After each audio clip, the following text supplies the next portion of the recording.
Greetings. My name is Kima Lassiter, and I have the pleasure of serving as the Arts and Outreach Coordinator for the North Carolina African American Heritage Commission.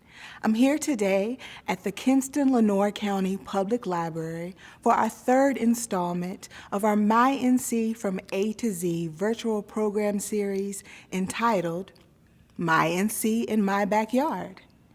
My NC from A to Z celebrates the rich history and contributions of African Americans in North Carolina. And today we are honoring the legacy of the United States Colored Troops. I'm excited to have joined with us today Dr. Malcolm Beech, who is the president of the National United States Colored Troops Living History Association and the founder of the African American Museum and Cultural Center right here in Kinston, North Carolina. Dr. Beech will be sharing with us the history of the United States Colored Troops and the impact that North Carolina troops had within the Civil War and within the establishment of our country. Enjoy. The United States Colored Troop was formally established on May 22nd, 1863. And as you know, the Emancipation Proclamation became effective on January 1st, 1863. And the reason for this, very clearly, is that in 1862, the South was winning the war. And Lincoln had to make a strategic decision. So the Emancipation Proclamation was really a military strategy on how to turn the tide in the war. And so he decided to free the slaves through this proclamation. But quite obviously, Lincoln was president of the North, the slaves were in the South, so he really didn't free any slaves. But what he did was he authorized African Americans to fight with the Union forces for the first time. And over 200,000 of them enlisted, volunteered, and became members of the infantry, artillery, the cavalry, and the Union Navy. After that, all of a sudden, the North started to win more battles and eventually won the war. And we believe those volunteers had a lot to do with the Union victory. They were fighting for their freedom. The North was fighting to save the Union, the South was fighting for states' rights, but these soldiers were fighting for their freedom, and that was what was most important.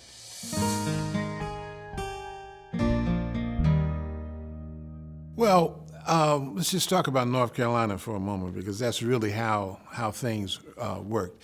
The Union Army invaded North Carolina in 1862. They came through Roanoke Island, and they eventually ended up in New Bern, and that became the front line of the Union forces. And basically what they told the slaves was that if you can get to the Union line, you'd be free. And that's what they did. A lot of escaped slaves went to New Bern, and they decided after they got there, they set up a town called James City right outside of New Bern. And they decided they wanted to join the military, and so they were recruited there. The Union sent out a recruiter. This guy's name was Wild, Colonel Wild, and Wild formed something called the African Brigade in North Carolina. This is even before the U.S. Colored Troops, okay? And these were soldiers that decided like I said, they wanted to fight for their own freedom. They were primarily escaped slaves. You even had in New Bern, there was a group of soldiers there before they were soldiers, but they used to train with corn stalks, you know what I mean? They didn't have rifles, but they were trained and they were ready to fight. So the enthusiasm and the willingness to join the Union forces was tremendous in terms of the highly motivation, because like I said, they were fighting for their freedom. And it's the same thing all over the country, that the recruiters didn't have that much trouble recruiting once they started talking about freedom. Everybody wanted to be free, man. So if that's how I got to get it, I'm willing to sign up. And that's how the recruitment process began. In North Carolina, we ended up with about 5 regiments It was the 35th, 36th, 37th infantry regiments, and then an artillery regiment called the 115th Heavy Artillery, and they were based out of New Bern. They stayed and defended New Bern the whole time of the Civil War. Towards the end of the war, Sherman, as he was coming from Atlanta, he had a group of supporters, I call them, pioneers. They were building roads and that sort of thing. When they got to Goldsboro, they formed a unit called the 135th Infantry. So in all told, North Carolina had 5 recruits. Over 7,000 recruits from North Carolina were in the U.S. Colored Troops. Well, you know, it was an opportunity to tell the story. You know, a lot of times when you're trying to communicate with people, they see you, they hear you, but if you're wearing a uniform, okay, of that particular period in time, it means so much more in terms of your communication ability. And you start to tell them what the different things mean, the uniforms, what it's made out of, and what the troops had to go through, because it was rough, you know, for them to have a lot of equipment they had to carry with them everywhere, the tents that they were on their back, the food they had to carry, you know, and the weapons. You know, so we talk about this particular, you know, weapon here, that single shot. You know, when we're talking about fighting in the military, we've seen so many automatic weapons now that we think that's normal, but no, back in the Civil War days, you could only shoot one at a time, okay? And that means you had to reload after each shot, and while somebody else is shooting at you, you know what I mean? So it was a really, really difficult time for these soldiers. So the reenactment allows us to tell that whole story about what the soldiers, the life of a soldier during the day, what kind of food that they ate, the drilling that they had to do, so because they had to be organized and disciplined, and the equipment that they had to have. So that's what reenactment does. It tells a better story than just talking in general about what happened during the war. My particular character is a gentleman by the name of William Reed, Lieutenant Colonel William Reed. He was the commander of the 35th U.S. Colored Troops out of New Bern, okay? And it so happened that he was the highest ranking black officer in the entire Union Army during the Civil War. You know, right here from North Carolina. You know, it's like, you know, we were in it. North Carolinians were in it deep, I mean, really. And so those are some of the things that we try to emphasize when we're talking to kids in all the schools. We talk to thousands of kids every year, and wearing the uniform as a reenactor helps us deliver that message a lot better than just wearing regular clothes. Our museum is the African American Museum and Cultural Center, located right here in Kinston, North Carolina, on lovely South Queen Street. We do living history demonstrations for school kids. And like I said, we've been very successful with that in terms of thousands of kids in various cities throughout North Carolina. And then secondly, we get involved in reenactments. Generally, there's 1 or 2 reenactments at Fort Fisher, Bentonville, now Bennett Place, because the surrender of the actual Confederacy was in right outside of Durham in Bennett Place. And USCT, of course, you know, participated in that handover of the surrender. So those are the kinds of things that we actually show what happened. That's what a reenactor does. He reenacts history. And other than that, like I said, the living history part is that we set up exhibit tables or booths, and people come by to various community fairs. We go to the state fair and do that and ask questions. Well, what about this? What about that? Let me see the equipment. The kids always like to feel the equipment and the weapons. They're amazed at how heavy they are. And, you know, we try to explain to them, yeah, you had to carry this on your back all the time.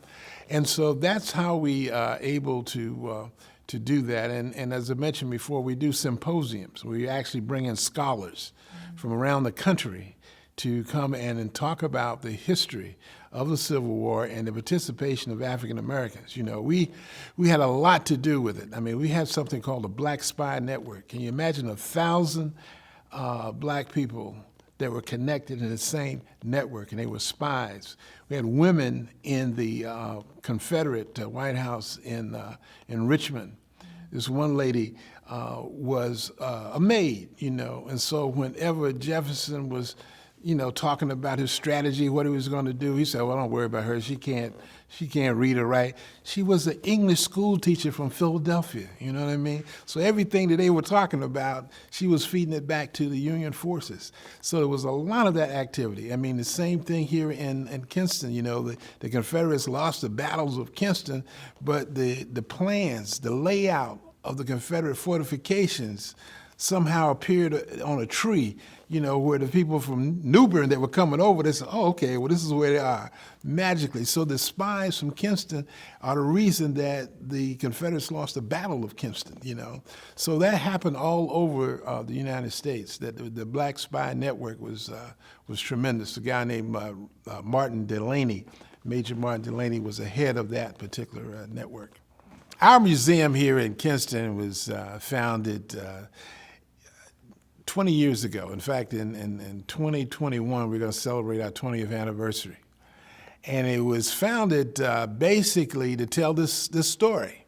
In other words, we were trying to balance some of the history, the Civil War history in North Carolina and, of course, in Kinston, to say, well, there were some other Southerners in this battle. I mean, we all Southern. I'm from Kinston. I'm a Southerner. I have Southern history. I have a right to say I have Southern heritage, and I'm not denying that for a moment. So my history about what happened during the Civil War is different from the history that was being told about the Confederate valor, even though they lost. They lost the war. We were victorious. The United States colored troops were victorious in the war. And that side of the story needed to be told. That's why we started the museum, and we've been using that as a basis to do research, with the support of North Carolina Humanities Council, Z. Smith Reynolds. We've been able to do a lot of research in North Carolina and to uncover the grave sites. We did a study on all the cemeteries in North Carolina where you got headstones of these U.S. colored troops, and from Wilmington to Raleigh. In fact, we went to one place in Raleigh, a cemetery, a federal cemetery. We asked the person that owned it, well, we wanted to see the U.S. colored troops. Oh, he said, no, they're not here. And we went back and found 92 headstones, you know what I mean? So we've got to protect and tell our own story. The North Carolina Museum of History has been very supportive. We've had several symposiums there, and we had a participation in the African American Cultural Celebration every year. We actually opened up the celebration. Our troops opened up the program. And so it's gaining in terms of recognition about these U.S. colored troops and their role in the freedom in North Carolina.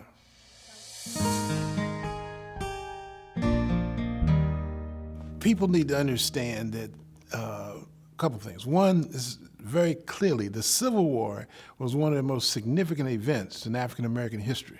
Before the Civil War, there were 4 million slaves. After the Civil War, there was 0. So that becomes a major impact.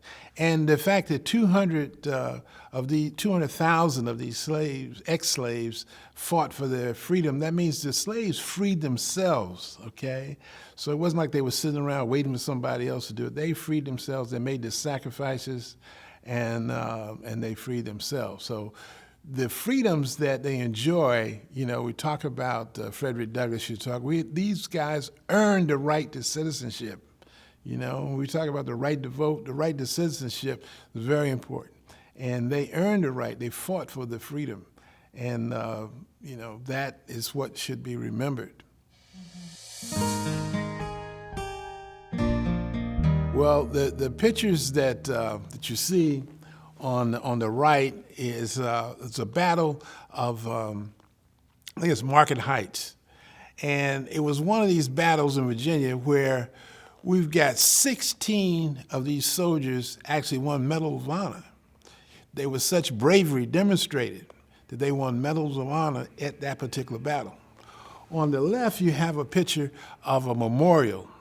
It's the United States Colored Troops Civil War Memorial located in Washington, D.C., and it has the names of all 200,000, all of them, on that wall in Washington, D.C. And you can go by there, you can see many people go there, they look for their relatives, okay? Descendants have been very important, and they're telling us whole history, you know, about the bravery of these men that fought. And you can go there and see the names on the wall that are there. And of course, Michelle Obama's ancestor is listed on that wall as well.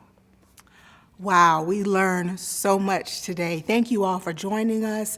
I hope that you all will be able to share this information from Dr. Beech about the United States Colored Troops.